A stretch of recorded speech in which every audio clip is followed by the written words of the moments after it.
우리가 살아가고 있는 이 시대는 진리가 흔들리고 있습니다. 기준이 점점 사라져가고 있습니다. 악이 득세하고 선과 가치가 혼란을 받고 있습니다. 사람들은 미래를 낙관할 수 없어서 하루하루를 힘겹게 살아가고 있습니다. 그래서인지 사람들은 적은 일에 쉽게 분노하기도 하고 마음 상하기도 하고 때로는 낙심하기도 합니다.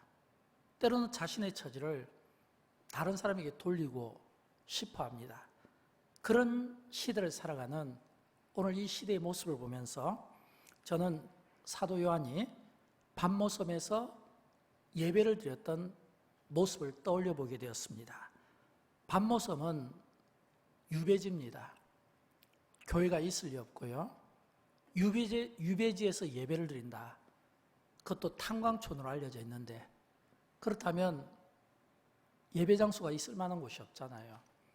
탄광촌이니까 아마 석탄을 다 캐고 난 그런 어떤 동굴이라든지 또는 그런 어떤 노동의 그 현장을 빌려서 아마 거기서 믿는 소수의 몇 무리가 하나님 앞에 예배를 드렸을지도 모릅니다. 그런 끔찍한 상황에서 사도 요한이 밤모섬에서 예배드린 이 모습은 우리에게 이런 교훈을 주고 있습니다. 하나님의 사람은 주일을 기억하고 주일이면 어떠한 상황에서든 어떤 장소에든 관계없이 예배를 드릴 수 있어야 합니다. 이런 교훈을 우리에게 주고 싶어 할 겁니다. 저는 지난 시간 요한이 밤모섬에서 예배드릴 때 그의 영적인 상태를 말씀드린 바가 있습니다. 그가 어떤 상태에서 예배를 드렸냐면 성령의 감동이 되어 이 말은 그가 예배드릴 때 그 영적인 상태가 성령으로 충만해 있었다. 성령 안에 있었다. 이런 뜻입니다. 그리고 그런 그 요한의 예배를 주님이 기쁘게 받아주신 것 같아요. 왜냐하면 요한의 그 밤모섬의 예배 가운데 주님이 요한에게 환상을 보여주셨기 때문입니다. 요한에게 보여진 그 환상은 주님이 교회를 붙잡고 계신다는 겁니다. 다스린다는 겁니다. 주님이 역사 가운데 역사를 다스리신다는 겁니다. 이건 어떤 의미일까요? 비록 교회가 어떤 상황과 환경 속에서 흔들릴 수 있습니다. 실현을 당할 수도 있고요. 때로는 예배를 못 드릴 상황이 될 수도 있습니다.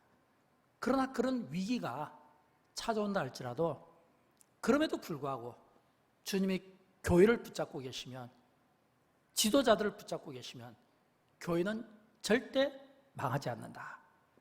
교회는 절대 문을 닫지 않는다. 이런 확신을 사도 요한이 환상 가운데 보게 된 겁니다.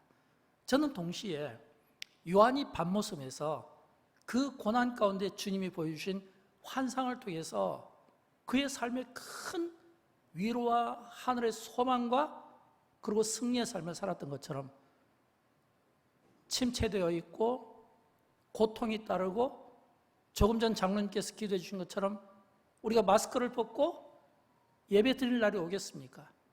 우리가 마스크를 벗고 교제하는 날이 오겠습니까? 우리가 마스크를 벗고 서로 음식을 나누는 이런 날이 오겠습니까? 라는 그런 울먹이는 그 기도처럼 그런 슬픔과 피곤한 고단한 삶을 살아가는 우리 인생들이 오늘 이 요한이 밤모습에서 드린 이 예배를 통해서 우리의 현실을, 힘겨운 현실을 이겨내는데 저는 오늘 말씀이 도움이 되었으면 좋겠습니다. 왜냐하면 이 계시록의 수신자는 하나님의 사람들입니다.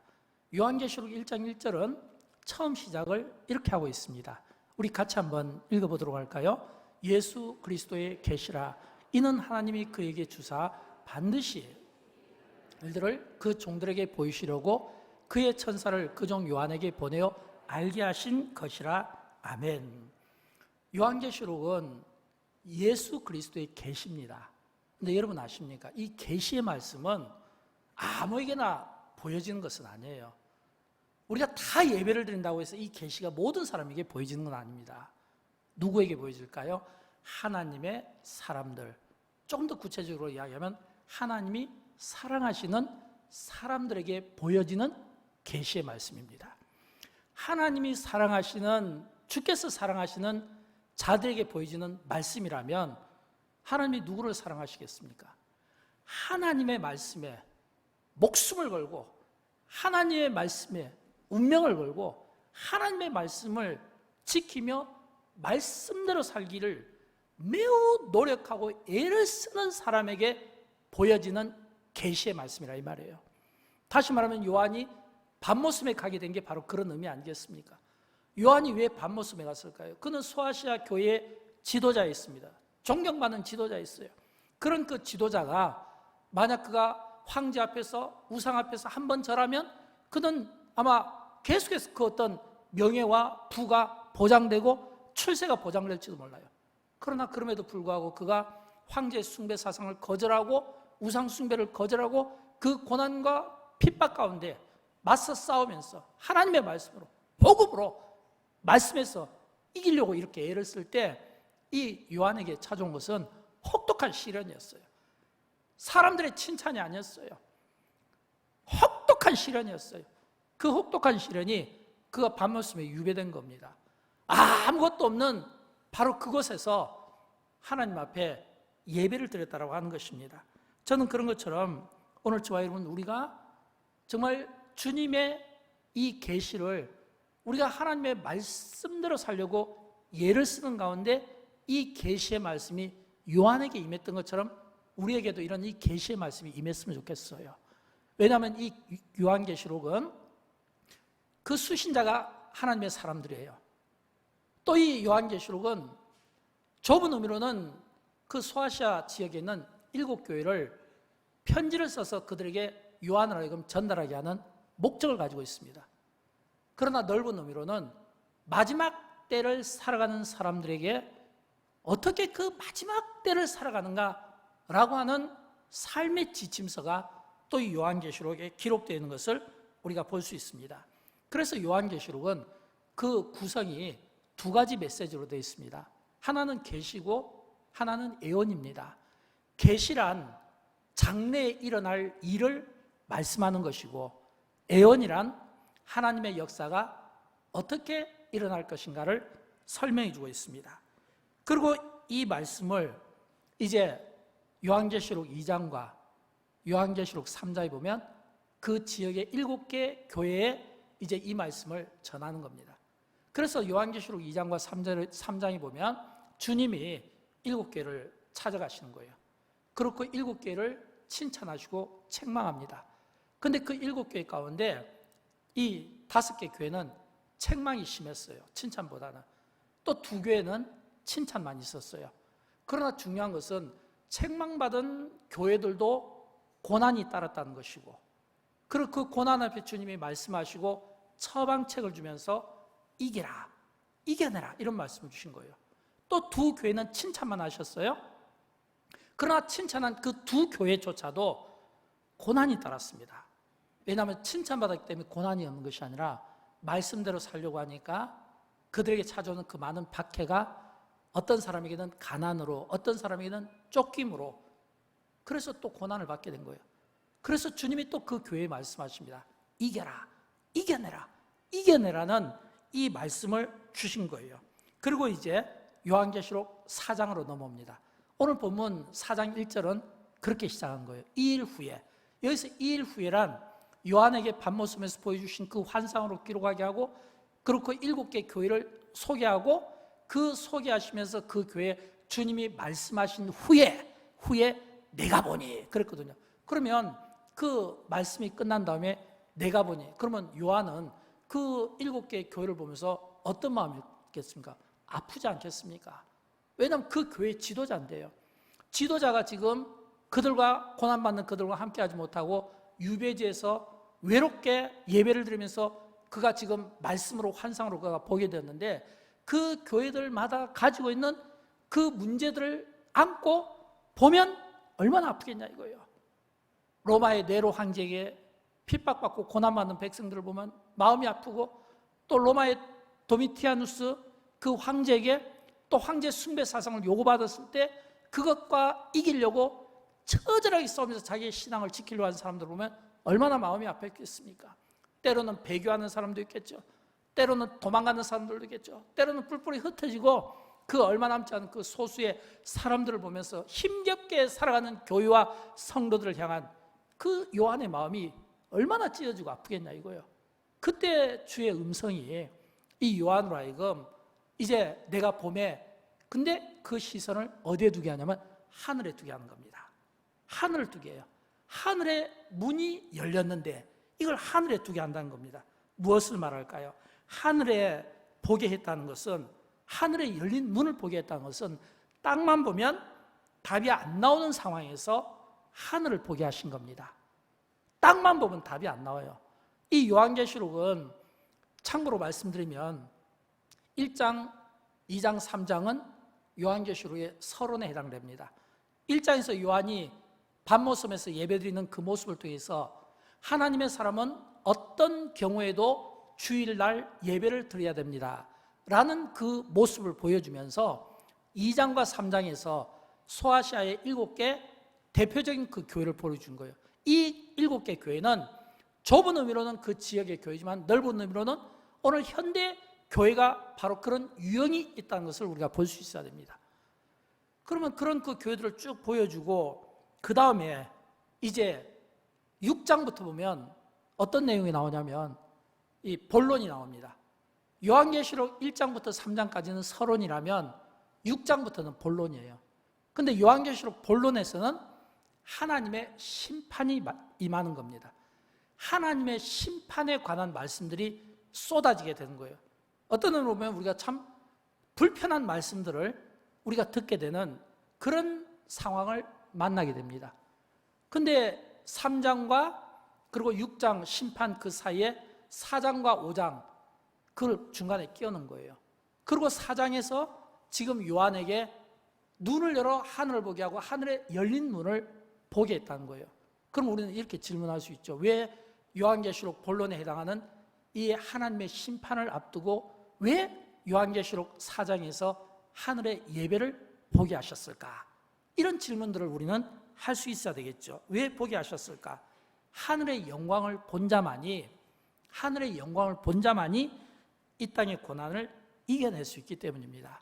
여러분, 우리가 신앙생활을 오래 하신 분들, 기도생활 많이 하신 분들 보면 이 자기 신앙의 어떤 체험들을 간증하는 경우들이 있잖아요.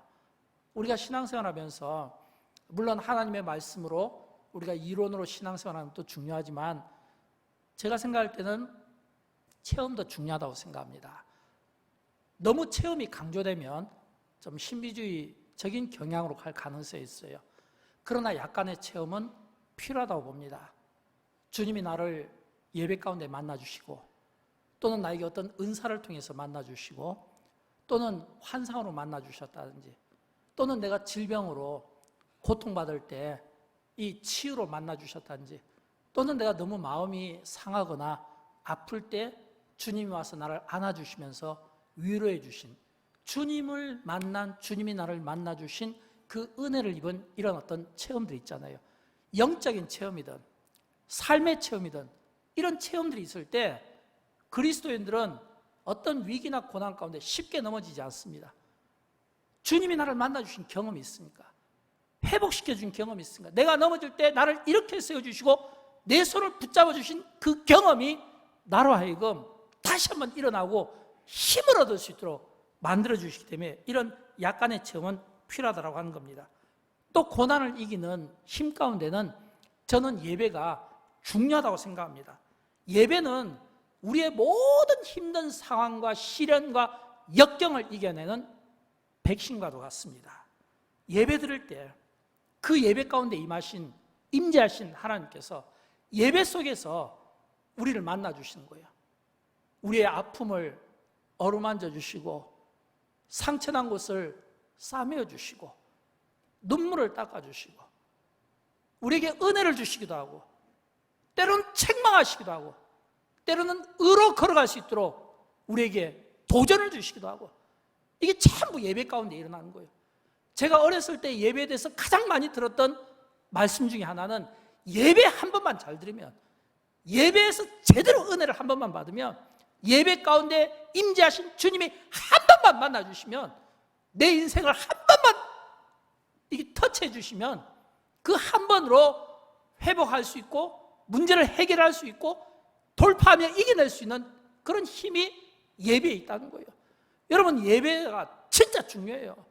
물론 우리가 막 여러 다른 경로를 통해서도 우리가 은혜 생활을 할 수가 있지만, 성경은 우리에게 일관되게 믿음의 사람들의 이야기를 통해서 구약에서부터 요한계시록까지 끊임없이 우리에게 들려주는 것은 예배입니다. 하나님은 예배 가운데서 우리를 만나주고 싶어하는 거예요. 말씀하고 싶어하는 거예요. 예배를 통해서 우리를 보시는 분이에요. 그래서 우리가 예배를 잘 드리는 것이 무엇보다 중요하다는 거예요. 저는 이런 이 예배가 우리에게 있었으면 좋겠어요. 사도 요한이 밤모섬에서 그 유배지에서 그가 예배를 드릴 때 환상 가운데 그가 본 것은 하늘의 예배였어요. 고난의 현장에서 드리는 이 예배 가운데 하나님께서 그의 눈을 들어서 하늘을 보게 하시면서 하늘의 예배를 보게 한 겁니다. 여러분, 사도 요한이 어떻게 하늘의 예배를 볼 수 있을까요? 세 가지 이유가 있습니다. 사도 요한이 하늘의 예배를 본 것은 첫째는 하나님의 음성과 성령님의 감동이 있었기 때문이에요. 오늘 본문 1절과 2절 말씀을 보면 나오는데 한번 같이 읽어보도록 할까요? 2일 후에 내가 보니 하늘에 열린 문이 있는데 내가 들은 바 내게 말하던 나팔소리 같은 그 음성이 이르되 이리로 올라오라. 이후에 마땅히 일어날 일들을 내가 내게 보이리라 하시더라. 내가 곧 성령에 감동되었더니 보라, 하늘에 보좌를 베풀었고 그 보좌 위에 앉으신 이가 있는데. 아멘. 여러분, 여기에 보면 그 1절 후렴 부분에 보면 처음에 내게 말하던 나팔소리 같은 음성이 있잖아요. 이 4장 1절과 2절에 있는 이 말씀은 우리가 1장에서 한번 공부했던 내용입니다. 어떤 내용일까요? 1장에 보면 1장 10절에서 똑같은 말씀이 나와요. 요약에서 주의 날에, 요한이 주의 날에 예배 드릴 때 내가 성령에 감동되어 내 뒤에서 나는 나팔소리 같은 큰 음성을 들으니, 이 처음에 들었던 1장 10절에서 들었던 이 말씀을 지금 4장 1절과 2절에서 다시 지금 요한이 떠올린, 내가 처음에 들었던 이 지금 나팔소리 같은 이 음성을 또 듣게 되었다는 거예요. 이 말은 요한이 하늘의 예배를 볼 때 그에게 들려온 나팔소리 같은 음성, 이거는 하나님의 임재를 의미하는 겁니다. 여러분, 우리가 많은 경우 신앙생활 할 때 왜 힘든가요? 나의 어떤 힘든 이런 어떤 고난의 상황에 하나님이 침묵할 때 힘들잖아요. 내가 작정하여 하나님 앞에 기도했는데 하나님께서 내게 응답하시지 않을 때 힘들잖아요. 지금 내가 쓰러져서 죽게 생긴데도 불구하고 하나님께서 내 인생에 대해서 아무런 액션을 취하지 않을 때 이게 힘들잖아요. 근데 지금 요한은 그가 지금 예배를 드는데 큰 나팔소리 같은 음성이 들렸다는 거예요. 이 말은 지금 하나님의 임재를 상징하는 겁니다. 밤모습에서 드리는 그 예배 가운데 하나님이 요한에게 음성으로 나타나신 거예요. 음성으로 나타났다는 이 이야기는 나의 그 기도에, 예배에 하나님이 반응하셨다는 거예요. 저는 여러분, 우리가 할 수만 있으면 우리의 예배 가운데 침묵하시는 하나님이 아니라 반응하시는 하나님이 되셨으면 좋겠고요. 우리가 기도하고 우리가 어떤 문제 앞에서 전전긍긍할 때 반응하시며 우리의 기도에 말씀하시는 이런 하나님을 우리의 인생 가운데 꼭 만나는 이런 은혜가 있었으면 좋겠습니다. 또 두 번째는 이 사도 요한이 이 나팔소리 같은 큰 음성도 있었는데 성령에 감동되었다는 거예요. 성령에 감동되었다는 것. 성령에 감동되었다는 것은 지금 요한이 1장에서 예배 드릴 때 그의 영적인 상태가 성령으로 충만했다는 겁니다. 또 4장에서 그가 하늘의 예배를 볼 때도 똑같이 성령으로 충만했다는 거예요. 그럼 우리는 이런 결론을 얻게 되는 것이죠. 어떤 결론이? 누가 하나님의 음성을 들을 수 있습니까? 성령 충만한 자만이. 누가 하늘을 볼 수 있습니까? 성령 충만한 자만이. 누가 하늘의 열린 문을 볼 수 있습니까? 성령 충만한 자만이 볼 수 있다는 이런 결론에 도달하게 된다고 하는 것입니다. 저는 그런 의미에서 오늘 우리의 이 성령 충만해진 이 영적인 이 상태를 가지고 우리가 땅만 보는 인생이 되지 말고 하늘을 보았으면 좋겠고, 하늘을 보고 하늘의 복을 받기 이전에 하늘의 그 문으로 열려서 그 열린 문으로 그 열린 그 상태를 보면서 우리가 하나님 앞에 구하는 이런 복된 인생이 되기를 주님의 이름으로 축원드립니다. 두 번째는요, 이 요한이 하늘의 예배를 보게 되었다는 것은 메시지입니다. 말씀이 있었어요. 그 말씀이 뭘까요? 4장 1절 후렴 부분에 보면 이리로 올라오라. 지금 요한이 눈을 들어 하늘을 보는데 그 문이 있고 그 문이 열려 있어요. 그 열린 문 사이로 주님이 말씀하시기를 이리로 올라오라. 이리로 올라오라. 여러분, 주님이 우리를 부르실 때는, 우리를 초청할 때는 이유가 있습니다. 예를 들어서 예수 믿지 않는 분을 초청할 때는 그분이 예수 믿게 만들려고 해요. 구원받게 하려고 해요. 내가 어떤 문제나 상처를 가지고 있을 때 초청하실 때는요, 그 상처를 싸매주고 그 상처를 치유해주고 싶어서 그래요. 지금 사도 요한 같은 경우는 그가 밤모섬에서 그가 고난받는 그 가운데서 그가 예배드릴 때 주님이 환상으로 보여주실 때 이리로 올라오라, 이 이야기는 이 지금 요한은 그 마음 한곁에 두고 온 그 소아시아 지역에 있는 그 교회들에 대한 지도자의 어떤 답답한 마음, 염려가 있지 않겠습니까? 그런데 이리로 올라오라. 올라오면 이후에 마땅히 일어날 일들을 내가 내게 보이리라. 이 말은 요한아, 너 이리로 한번 올라와봐. 올라오면 지금부터 이제 일어날 일들을 내가 너로 하여금 보게 만들어줄 거야. 이 이야기는요, 요한이 밤모습에서 그의 영혼이, 그 육신이 많이 피곤하고 고단하고 지쳐있고 또 교회들을 향한 염려 때문에 많이 낙심되어 있을 때 주님이 이리로 오라 초청하시고 부르실 때 요한은 어떤 기분이었을까요? 굉장히 성령 충만하지 않겠습니까? 굉장히 막 그 마음이 막 뜨겁지 않겠습니까? 주님이 올라오라 라고 이야기하실 때 그것도 앞으로 될 일을 보여주신다는 거예요. 우리가 많은 경우 답답한 것은, 우리가 많은 경우 힘들어하는 것은 미래에 되어질 일들에 대해서 예측을 못한다는 겁니다. 미래에 되어질 일들에 대해서 우리가 낙관하고 싶어 하지만 자신이 없다는 겁니다. 그런데 요한에게 보여주겠다는 거예요. 얼마나 위로가 되겠습니까? 얼마나 힘이 되겠냐라고 하는 겁니다. 저는 여러분 그런 의미에서 우리가 인생을 멀리 내다봤으면 좋겠어요. 저의 짧은 목회 경험을 보면 문제 속에 갇혀있는 분들을 많이 봅니다. 문제를 가진 사람들, 뭔가 염려하고 뭔가 생각이 많은 분들은요, 그 생각 속에 자기 자신이 갇혀있어요. 보지를 못하는 거예요. 마치 내 안에 어떤 문제나 어려움 속에 내가 갇혀서 거기서 마치 미로처럼 가도 길을 찾지 못하는, 이걸 보지 못한 거예요. 그래서 우리가 인생을 멀리 내다봐야 되는 거예요. 예를 들어서 등산하시는 분들, 이게 산 꼭대기에 올라가잖아요. 산 꼭대기에 올라가서 그 정상에 보면 아래가 한눈에 다 보입니다. 예를 들어서 바다를 배경으로 해서 언덕 위에 올라가면요, 그 바다가 다 보이는 거예요. 내가 높은 곳에 딱 서보면 그 낮은 곳에 있는 그림이 보이면서 어디에 길이 있고 어디에 입구가 있고 어디에 강이 있고 이걸 한 번에 다 볼 수 있잖아요. 그런 것처럼 문제 안에 갇혀 있지 마십시오. 어떤 생각 속에 갇혀 있지 마십시오. 그런 염려가 나에게 도움이 되지 못한 거예요. 그럴수록 우리는 하늘을 보고 하늘의 열린 눈을 보고 우리가 높은 곳에서 아래를 우리가 볼 수 있는 인생을 좀 길게 내다보는, 그래서 우리를 위하여 예비하고 준비하신 이 하늘의 이 복을 우리가 영적으로 볼 수 있어야 되는 거예요. 저는 그런 의미에서 요한에게 이리로 올라오라 이렇게 말씀하시는 그런 그 주님의 음성이 예배 가운데 여러분에게도 들려졌으면 좋겠습니다. 이리로 올라오라. 내가 직접 보여주고 내가 직접 내가 말해주겠다. 이런 직통계시 있잖아요. 이런 은혜가 있었으면 좋겠어요. 그 다음에 세 번째는 예배를 받으시는 하나님의 모습을 요한이 보게 됩니다. 요한계시록 이 4장은, 이 전체적인 맥락은 지금 열린 문으로 그 하늘에서 예배드리는 천상의 예배 그 모습을 보여주고 있습니다. 이게 시간상 다 설명할 수는 없고요. 2절부터 이렇게 쭉 7절까지 보면 중요한 그 단어들만 여러분의 이해를 돕기 위해서 지금 이 하늘의 예배 받으시는 이 하나님의 모습을 한번 제가 좀 그려보겠습니다. 2절에 보면 하늘의 보좌 위에 앉으시니, 이 보좌라는 것은 하나님의 주권과 다스림을 의미합니다. 또 4절에 보면 24장로가 나와요. 24장로란 구약의 12지파의 족장들과 신약의 12사도를 가리키는 겁니다. 이들이 대표성을 가지고 있어요. 그리고 흰옷을 입고 머리에 금관을 쓰고 앉았더라. 이 말은 거룩하고 영광스러운 직분을 이야기합니다. 또 5절에 보면 보좌 앞에 켠 등불 7, 이거는 성령 충만한 완전하신 이 성령님을 가리키고 있습니다. 그 다음에 6절에 보면 유리바다가 있고, 이 유리바다는 하늘에 바다가 있다는 뜻이 아니라, 하늘에 바다가 있다는 것이 아니라 바다처럼 투명하고 깨끗하다는 거예요. 투명하고 깨끗하다는 거, 이 의미는 바꿔 이야기하면 깨끗하지 못한 사람이 갈 수가 없다는 겁니다. 여러분, 이 투명하고 깨끗한 이 유리바다에 딱 서면 어떻게 됩니까? 내 모습이 다 비춰지잖아요.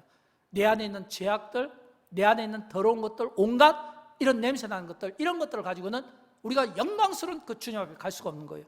그래서 우리는 주일 예배 때마다 참회의 기도를 드리는 것은 우리가 이 참회의 기도를 통해서 우리가 죄인임을 고백하는 거 아니겠습니까? 우리가 참회의 기도를 드림으로써 내가 죄인임을 고백하고 항상 회개에 깨어 있어야 된다는 것을 가르쳐 주는 거예요. 이게 유리바다인 겁니다. 그 다음에 중간 부분에 보면 내 생물이 있는데 이 내 생물은 앞뒤에 눈들이 가득하더라. 앞뒤에 눈들이 가득하다는 것은 이게 그 눈들이 전부 이 세상을 다 둘러본다는 거예요. 근데 이 내 생물이 7절에 보면 사자, 송아지, 사람 얼굴, 독수리로 표현을 하고 있거든요. 보통 사자하면 동물의 왕으로 이야기하잖아요. 송아지 하면 인간을 위해서 희생하는, 섬기는 그런 모습이고, 사람의 얼굴, 인간을 하나님께서 만물의 영장으로 최고로 세워줬잖아요. 독수리는 하늘을 향해서 힘차게 비상하는 탁월한 존재 아닙니까?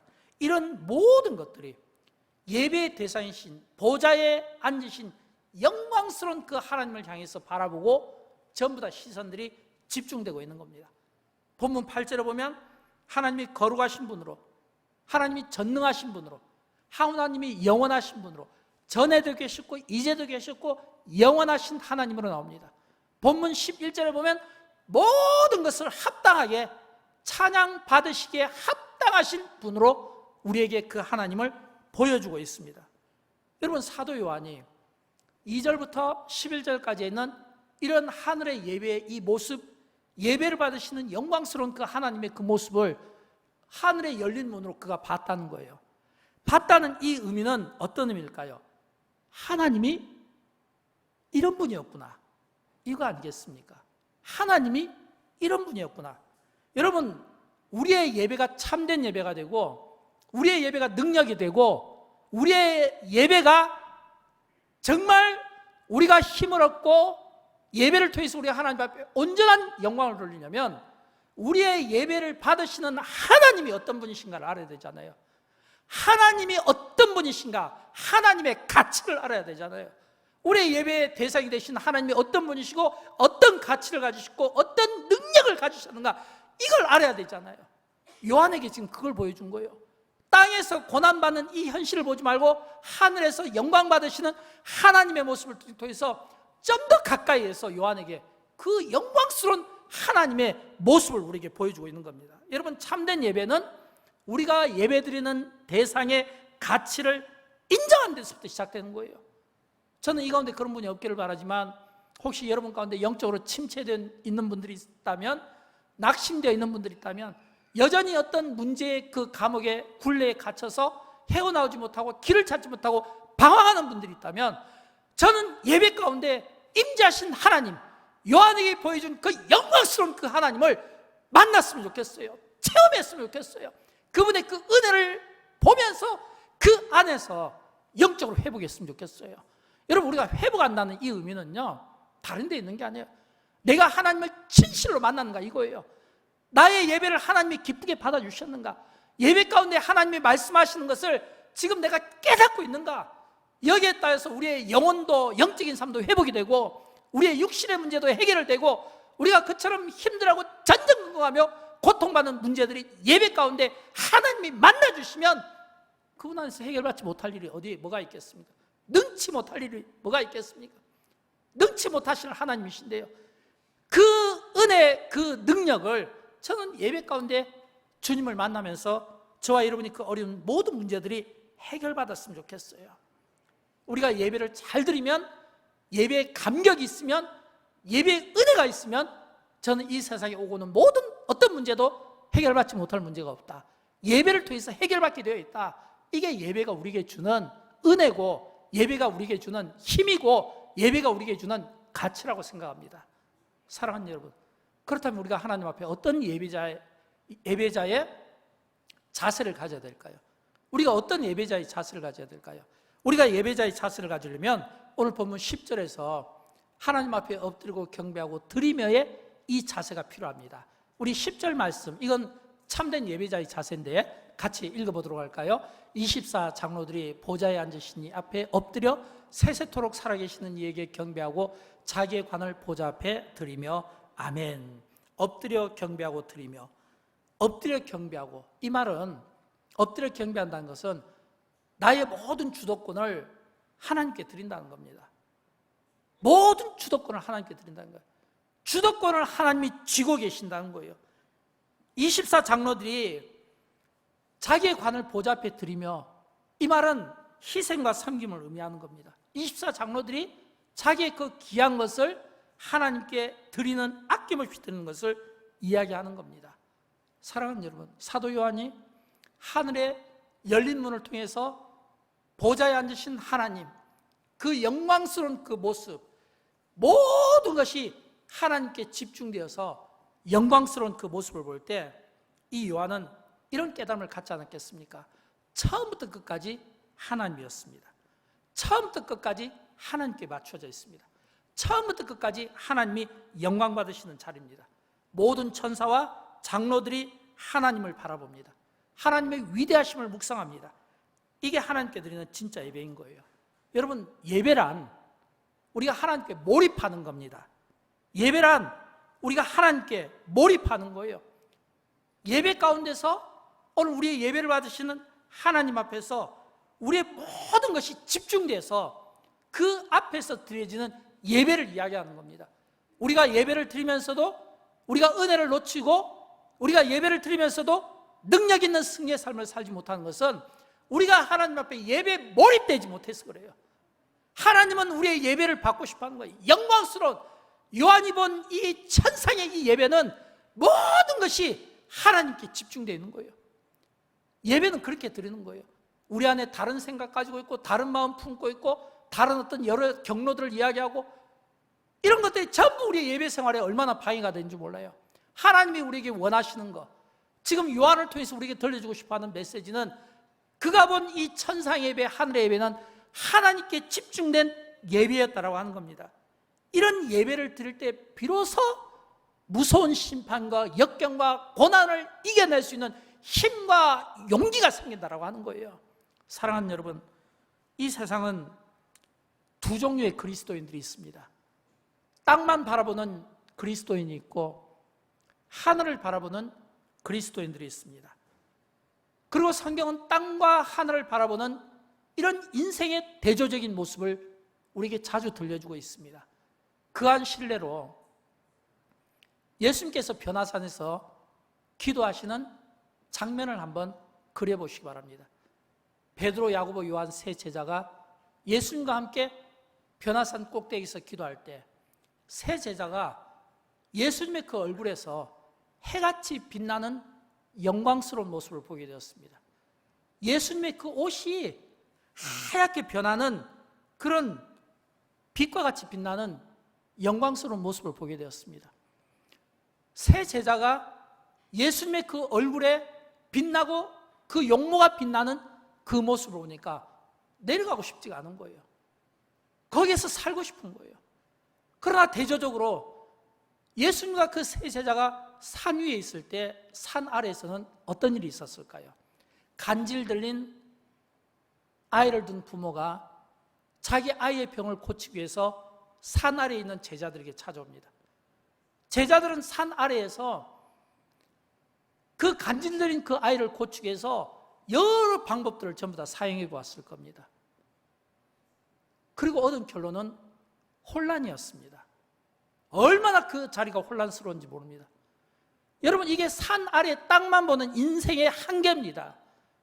이 땅 아래에서 혼란스러운 일이 있었다는 이 이야기는 오늘 지상교회의 모습을 그대로 보여주고 있는 거예요. 교회의 모습이 그예요.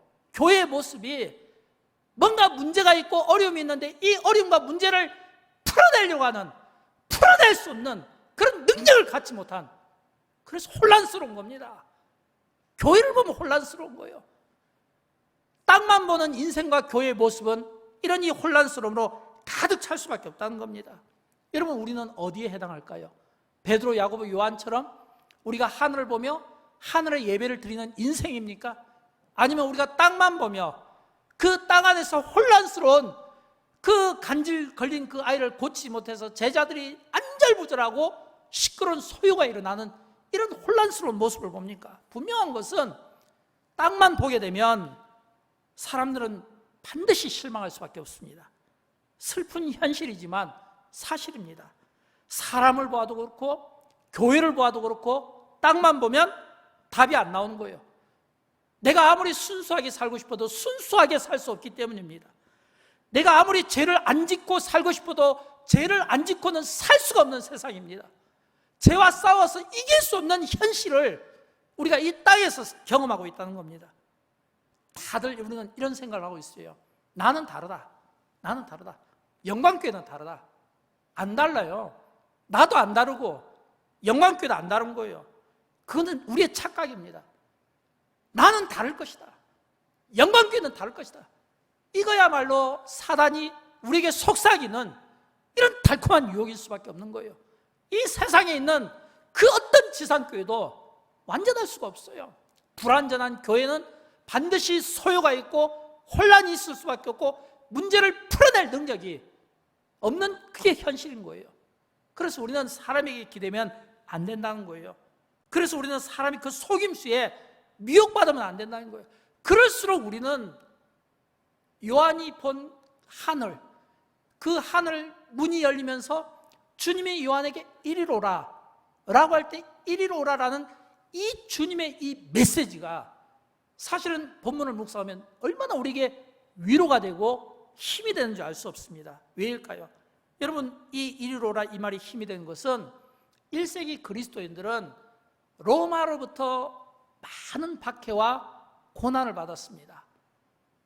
배교자들은 배교하면서 고난받고요, 믿음을 지키려다가 죽고 쫓기만 난 사람들이 있고요, 또 신앙을 지키려고 한 사람들은 그 박해와 가난 때문에 시달려야 했고요.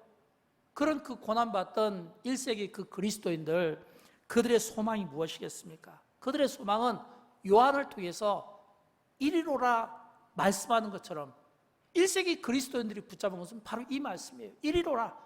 그들이 어렵고 힘들 때 땅을 본 게 아니에요. 땅에 있는 현실을 본 게 아니에요. 어렵고 힘들 때 하늘을 본 겁니다. 하늘의 그 열린 눈으로 이리로 오라 말씀하시는 그 주님을 보고 싶어 했던 거예요. 거기에 앉아 계신 하나님, 영광스러운 분, 그 24장로들의 호의를 받으며 성령의 호의를 받으며 거기에 그 영광스러운 그 유리문이 있고 내생물이 있고 이런 그 호의 속에서 그 빛나는 그런 그 영광스러움을 보면서 그들은 무슨 생각을 했겠습니까? 아, 주님이 우리를 부르시면, 우리가 주님의 나라에 가면 이런 이 영광스러움을 우리가 함께 찬양하고 경배하는 합당한 하나님께 영광을 올려드리는 이런 모습으로 우리가 세움받지 않겠냐는 거예요. 이거를 잊지 말고 기억하라는 거예요. 이게 요한계시록을 통해서 우리에게 들려주는 메시지입니다. 그렇다면 여러분, 고난받을 때 그 고난받는 성도들이 이리로라 말씀하시는 그 주님의 그 말씀을 잊지 않고 기억함으로써 그들의 그 힘겨운 그 삶을 그들이 이겨내고 헤쳐내지 않았겠냐라고 하는 겁니다. 저는 여러분, 이런 의미에서 우리가 눈앞에 있는 현실의 문제만 급급하고 그 현실의 문제에 우리가 부딪혀서 넘어지기보다는, 근시안적으로 살기보다는 넓게 봤으면 좋겠어요. 우리를 위하여 예비하신 하나님, 우리를 위하여 준비하신 하나님, 비록 고난과 험한 삶을 살아가고 있지만 그 가운데서도 우리가 승리의 삶을 살 수 있도록 우리를 응원하시고 우리에게 복을 주시며 우리에게 말씀하시고 우리에게 소를 내미시며 우리에게 들려주시는 이 주님의 나팔 음성과 같은 이런 음성을 우리가 예배 때마다 들었으면 좋겠어요. 예배 때마다 우리의 성령이 충만해서 요한이 본 그 하늘의 천상의 예배를 우리가 볼 수 있었으면 좋겠습니다. 이런 은혜가 있었으면 좋겠습니다. 사랑하는 여러분, 초대교회 성도들이 어떻게 그 힘겨운 삶을 이겨냈다고요? 하늘의 예배를 본 겁니다. 여러분, 우리가 이 땅만 보면 문제가 많습니다. 교회들을 보면 문제가 많습니다. 사람을 보면 문제가 많습니다. 어쩔 수가 없어요. 불완전하기 때문에 그래요. 저는 이런 문제가 많은 이 세상과 교회와 성도를 보면서 그것 때문에 왜 이러지? 라고 당황하기보다는 오히려 이 가운데 지상교회 있지만 밤모섬에서 요한의 예배를 통해 우리가 깨닫는 것은, 요한은 밤모섬에서 예배를 드리는 겁니다. 교회도 없고 예배 드릴 만한 마땅한 공간도 없고 그냥 동굴 한 조그마한 동굴에서 예배를 드렸을 거예요. 그러나 요한은 비록 동굴에서 비록 갖춰지지 않은 그런 척박한 곳에서 예배를 드렸지만, 그러나 그의 예배는 천상의 예배였다는 거예요. 하늘의 예배였다는 거예요. 주님이 기뻐 받으시는 예배, 주님이 만나주신 예배, 말씀하신 예배였다는 겁니다. 이게 여러분 중요합니다. 환경이 중요합니까? 아니에요. 나는 언제 어디서든 어떤 상황과 환경에 있어든 나는 주일이면 하나님께 예배합니다. 이런 이 믿음을 가진 자에게 주어지는 은혜라고 생각합니다. 저는 저와 여러분의 삶 가운데 주님이 만나주시는 이런 천상의 예배를 우리가 하나님께 올려드림으로 말미암아 오늘도 하루하루를 힘겹게 살아가는 모든 분들에게 소망이 되고 저와 여러분이 빛과 소금처럼 쓰임받기를 주님의 이름으로 축복합니다. 우리 함께 일어나셔서 함께 찬양하겠습니다. 오늘 찬양은 설교의 제목처럼 하늘의 문을 여서서 임재로 정해보았습니다. 오늘 이 찬양 가사 가운데 우리의 예배를 주님이 주목하시고 우리의 예배 가운데 오시고 우리의 예배를 받으시고 우리의 예배 속에서 우리를 통해 빛과 소금처럼 일하시는 하나님, 그 능력을 우리 함께 경험해 보시지 않겠습니까? 찬양하도록 하겠습니다.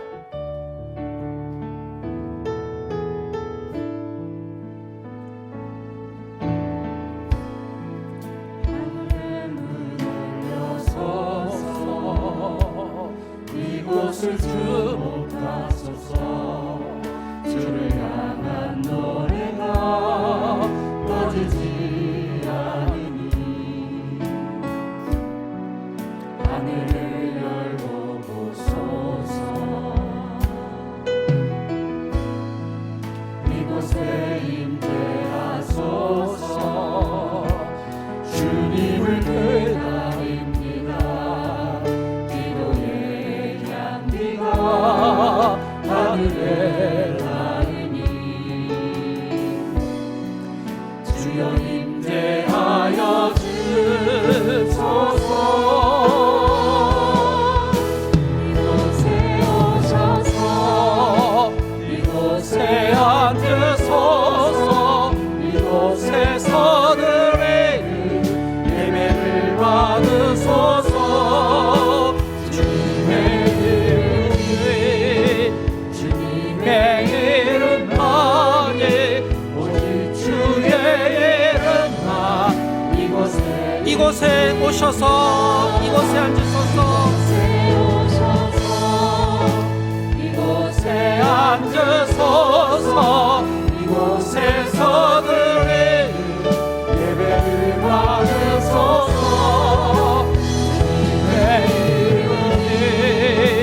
주님의 이름만이 오직 주의 이름만. 이곳에 오셔서